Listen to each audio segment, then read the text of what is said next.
The following Defending Our America episode is presented without commercial interruption by Sig Sauer.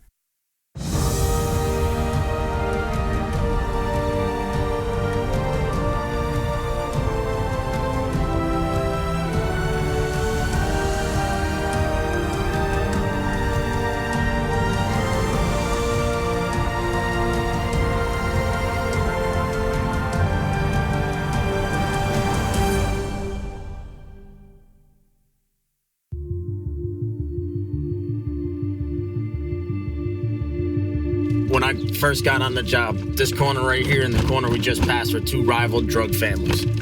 You know, and the younger kids were secretly playing with each other, and then they'd grow up to kill each other. And, you know, in a matter of the first 10 years I was on the job, I watched that family structure dwindle down to, you know, there's 9 kids in the family, and all of a sudden in 10 years, there's 4 kids left. You know, it's pretty crazy. I'd like to think that just because I'm exposed to this every day, that's not really what America's all about. They kind of lump this all into illegal immigration. And so they say, oh yeah, in the Southwest there's an illegal immigration problem. Well, no, it's not necessarily just an illegal immigration problem. There is some illegal immigrants.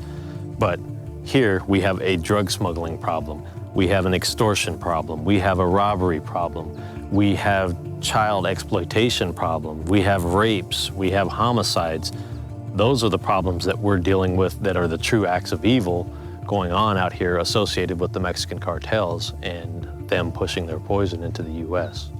I think the citizens think that it's not a problem in their area, it's a problem in our area, but what they don't realize is that these guys are forward deployed throughout the whole U.S. because the drug problem is not just in Arizona.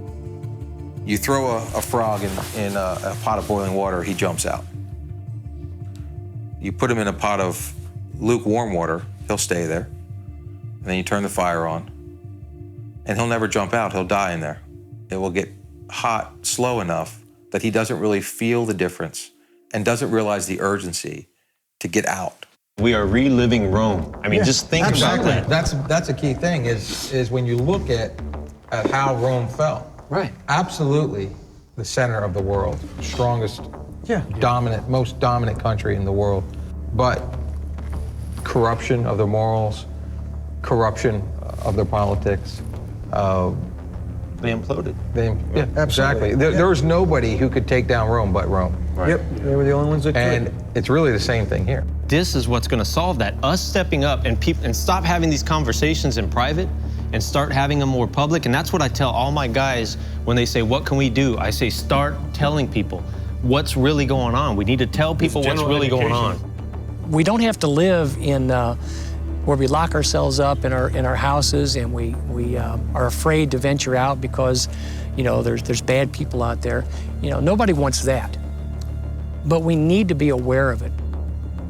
I witnessed, you know, violence overseas that just amazed me, the depravity that was involved and how people could do these things to other human beings. Khalid Sheikh Mohammed, the mastermind of 9/11, was responsible for a host of things. And he enjoyed doing what he did. It was literally brought him joy to kill innocent people. Until we stop the mindset of people like Khalid Sheikh Mohammed, we are gonna have this problem eternally. They've turned the teaching of jihad over on its head to be, it must be violent. Rather than an internal struggle, it must be a violent struggle, and you must kill those who prevent us from having what we want. And that's the enemy we face. And the reality is, if you don't recognize that, it doesn't take away the threat. You can ignore it, you can put blinders on, you can say they're loving, peaceful people, and you can put a bumper sticker on your Prius, but it does not stop those people from wanting to kill you and trying to in every way they can. What are we doing to stop it? Not even knowing where most of you live. Did you pick your house on strategic location? Did you pick your neighbors specifically on what their morals and what their standards were? It starts with your own house. It moves out to your neighbors. It moves out to your neighborhood, moves out to your city, moves out to your county, moves out to your state, and continues out throughout the country. That is what each one of our parts as Americans is supposed to be. We are supposed to defend our country with each little piece of the pie that we can. These people have $1 million homes, drive a mile from here, and they're in row homes, and things might be tight, but this whole area will be affected, by decisions that people make, short term and long term, as well as every other community in America. So. Next time on Defending Our America.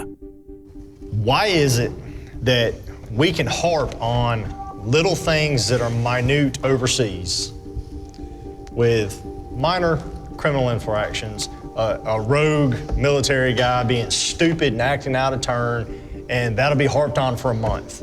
But hundreds of murders along the border, 90% of the U.S. population will never hear about.